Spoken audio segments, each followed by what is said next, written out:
Welcome to online education. मैं सुजाता आडम आप सबका स्वागत करती हूँ।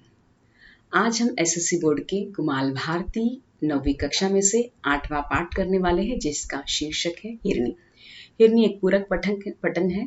इसके जो रचयिताकार है वो है डॉक्टर रत्न कुमार सांभारिया जी। इनका जन्म जयपुर में 1956 में इनका जन्म हुआ था। ये एक चित्रात्मक कहानी है। जीवन के किसी घटना के रोचक प्रवाह वर्णन को कहानी कहते हैं। इसमें पात्र अथवा चरित्र का आत्मीय महत्व होता है।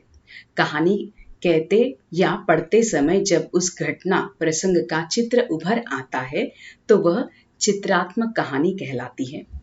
प्रस्तुत कहानी में सांभारिया जी ने कठोर हृदय की सहृदयता और अपने प्रति किए गए उपकार के प्रतिदान का चित्रण बड़े ही मार्मिक ढंग से किया है। तो चलिए देखते हैं हिरनी पूरक पठन। 6.25 फीट लंबा कद, पतला सा सूता हुआ शरीर, गेहुआ रंग, लंबी गर्दन, गले में काले डोरों की रुद्राक्ष गुंथी माला, दोनों कान छिदे हुए, कान के इस छिद्रों से हवा आए जाए, सिर पर बंधे तौलियों के फेटे तले कंधों पर गिरती सुनहरी बालों की रूखी सूखी लटे, दबे चेहरे पर कुन्ही भैंसों की गुंडी खाए सींगों सी छल्ला मूछे, मैल चढ़े पैरों तले हवाई चप्पले, वहां चौकाने की बिन दुली लुंगी बांधे था। ऊपर बिना प्रेस की मुड़ी मुड़ी सी एक कमीज थी। उसके दाएं हाथ पर लच्छीनाथ सपेरा गुंदा हुआ था। वह देखते ही घुमक्कड़ जनजाति की इकाई लगता था। सूरज 2-3 बास ऊपर चढ़ गया था। मई की चटक धूप सुबह से ही अपने तेवर दिखाने लगी थी। फटे तहमद के झरोकों में से छिटका कर अंदर आती धूप डेर में बिखरी हुई थी। लच्छीनाथ ने अंदर आ गई धूप की ओर टकटकी बांध रखी थी। भोर पूर्वांचल में से उठती भानुदय की लालिमा के आगमन पर आवनी पलक पावाड़ बिछाती थी। प्रभात का सुनहरा समीर जल की बूंद बूंद धरा के कन कन, पेड़ पौधों के पात पात और बेल वल्लरी के रोए रोए में बसता। लच्छीनाथ को सुबह मुंह अंधेरा उठने की बांसी पड़ी हुई थी। उसके बाप सारूपनाथ भी उनको भी यही आदत थी। प्रातः उठना उसका संस्कार था। शिशु सूर्य के मखमली उजास में उसकी नजरों तक अप्रयत्नशील देखने को ठहर गई थी। उसके पास एक शिकारी श्वान था। सूत की रस्सी सा सूता शरीर, दंतोले, लंबा मुंह, लंबा पूंछ, पीठ पेट एक, दोनों बगल की पसलियां खड़ी थी। बांस की खप्पचियों सी उनको गिन लो एक एक, नाम था शेरू। उसका वही श्वान शेरू मृग शावक को घेरे हुए बैठा था। बच्चा भागने की चेष्टा करता, कुत्ता धाड़े निपोर कर उसमें भय भर देता था। खूंखार कुत्ते के सामने मासूम बच्चे का समूचा शरीर पवन में हिलते पत्ते की तरह कांप रहा था। हारे को हरिनाम बेचारा शिशु ने जैसे मौत को अपना नियति मान लिया था। लच्छीनाथ ने अपने स्वभाव व्यक्त कुत्ते को दाद दी। मेरा शेरू शातिर शिकारी तो है ही, वफादार भी खूब है इसमें। उसने फाहे जैसे मुलायम हिरनी के उस बच्चे की ओर काक दृष्टि से देखने मानो वह अपने उसके मनपसंद भोजन का निमित्त हो। उसके अंतस से भूख की भाग का बपारा सा निकला। यदि मन में लालच हो तो उतावली लाजमी है। शिकार छूट न जाए। प्रमुदिन हुआ, वह भागा भागा आया, झोपड़ी की बाती में घुसा, छुरा उससे निकाल लिया था। वह छुरा लिया शावक के पास आ बैठा था। शिकारी और शिकार, घोड़ा और घास, न घोड़ा घास की यारी निभा सके, न शिकारी शिकार को नूर सके। लच्छीनाथ ने शावक की गर्दन पकड़कर खंजर संभाल ली। नीर शावक कुटियोती सिंह आकाश को देखते कान, मेह मेह सुरमई नयन, भूरे रंग पर सफेद छिटके, नाम के भीतर 10 किलो की देह, रोम रोम बेचारगी, तब तन बदन बेहारगी। चूरा का अर्थ पक्षी का चिल्का बच्चा भी जानता है। वह तो मृग शावक था। उसने आंखें मूंद ली थी और अपनी यह लीला समाप्त होने के डर से लंबी लंबी सांसें लेने लगा था। लड़कपन का जोखा था। हिरनी का यह शावक इधर उधर मुंह मारता, कूदता फटता और हुक्मता, हंसता खेलता, खुलाए भरता डेरों की और आ निकल जाता। कुत्ते ने उसे अपनी गिरफ्तार में ले लिया था। रात का तीसरा पहर बीत रहा था। उसी समय से खेत में हिरनी ममता के वशीभूत खड़ी थी। इधर उसका शावक कुत्ते के सामने अवश था। उस ऊपर भी उस खेत से किसी जानवर के खो खो कर घासने की ध्वनि सुनाई दे रही थी। ध्वनि में गिड़गिड़ाहट जैसा दयनीय पीप था। वह क्रूरता का भी पराकाष्ठा का ध्यान अपनी ओर खींच ले गई थी। शावक की गर्दन से छुरा हटा कर लच्छीनाथ उठ खड़ा हुआ था। उसने आवाज की और कनकी निहारी। खेत परती पड़ा था। खेत में जहां जहां कंटमय झाड़ियां थी, सीना सावनी लंबी लंबी सूखी घास खड़ी हुई थी। उस घास के बीच हिरनी जैसी कोई जीव उसे खड़ा दिखाई दिया।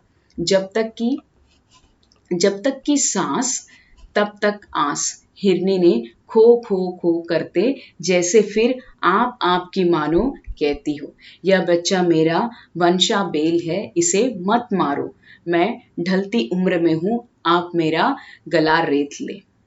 लच्छीनाथ ने गौर से देखा, हिरनी ही थी। वह इस विश्वास से बंधी चला गया था कि न हो यह उसी हिरनी का बच्चा है। वह वहां खड़ी इसके प्राणों की भीख मांगने जैसा लग रही थी। एकाएक उसे 3 बरस पहले का एक वाकया स्मरण आया था। ऊपर के उन्हीं खेतों में आया एक भेड़िया झोपड़ी के सामने सोई उसकी 3 महीने की बच्ची को उठाकर जंगल में भाग गया था। भेड़िया की खोज लेते उसकी कोह में बच्ची तो मिल गई थी, लेकिन उसे बचाया न जा सका था। बच्ची की मां की हालत महीनों पगला जैसी रही थी। मां हिरनी, उसका हृदय विदीर्ण हो आया था। उसने छुरा वही जमीन पर गाड़ दिया। स्नेहिल हाथों से उसके बच्चे को गोदी में उठा लिया था। वह कदम कदम उधर बढ़ता चला गया जहां उसकी मां खड़ी थी। उधर शावक को लेकर लच्छीनाथ खेत की ओर बढ़ा था और इधर श्वान छुरे को मुंह में भर कर झोपड़ी की ओर चला गया था। बालक का जी मां की आत्मा में बसता है। जिस मां का बच्चा मौत के मुंह में हो, उसे अमन कहां। हिरनी की सांसों में जैसे उसके फेफड़े और पसलियों में से ही सिमटी हुई थी।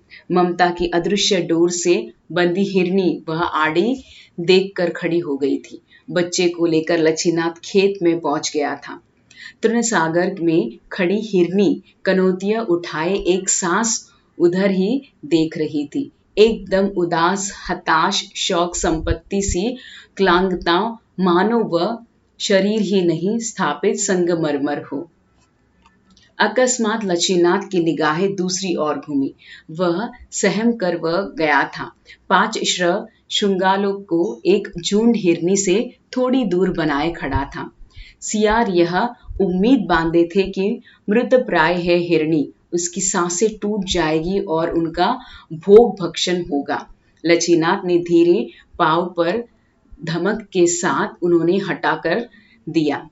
गीदड़ को कायर का पर्याय कहा जाता है। धमक आदमी की रूह नजर पड़ते ही वे सब के सब फिर सिर पर रखकर भाग खड़े हुए थे।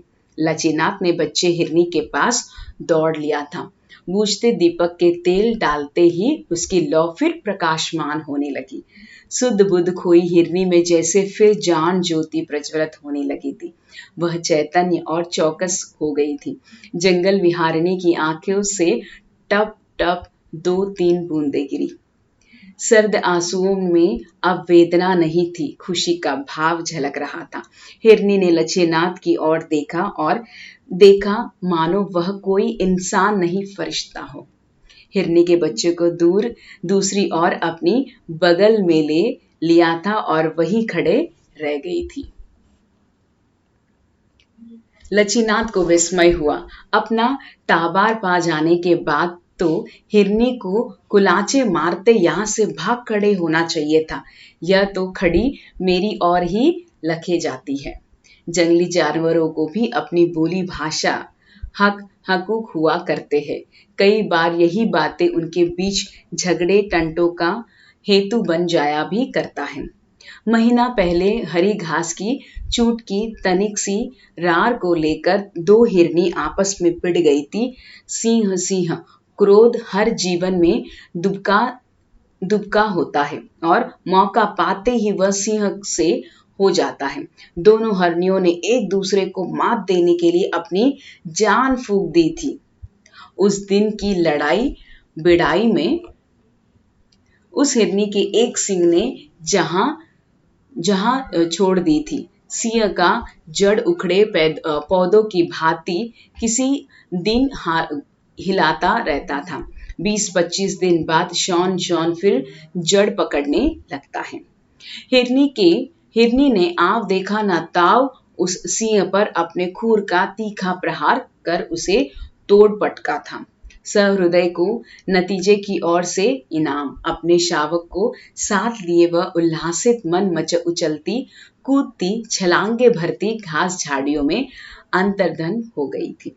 लचीनाथ की नजर धरती पर टूटे पड़े हिरने के सींग पर पड़ी। उठाते हुए उसे अपनी द्विगंत माँ याद आने लगी थी। उनके घर किसी जमाने में हिरनी का सींग हुआ करता था। जब भी उनके ढेर उठते, माँ अपने थैले में रख उसे सींग को हाथ में लिए चलती थी। वहां सरसों के तेल दिए की लौ को लोह के पतरे पर रोक कर इकट्ठा कर लेती थी।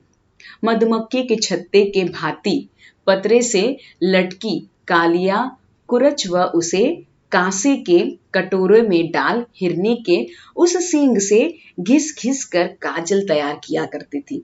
वह काजल पूरे डेरे में बंटता था, मासा मासा। घुमक्कड़ों का क्या ठहरा क्या ठिकाना। ढेर उठते जमाते लचीनाथ से वह सिंह कहीं गुम हो गया था। हिरनी ने इस सिंह को घर लाते जैसे काजल तैयार करती उसकी माँ की साक्षात हो गए थे।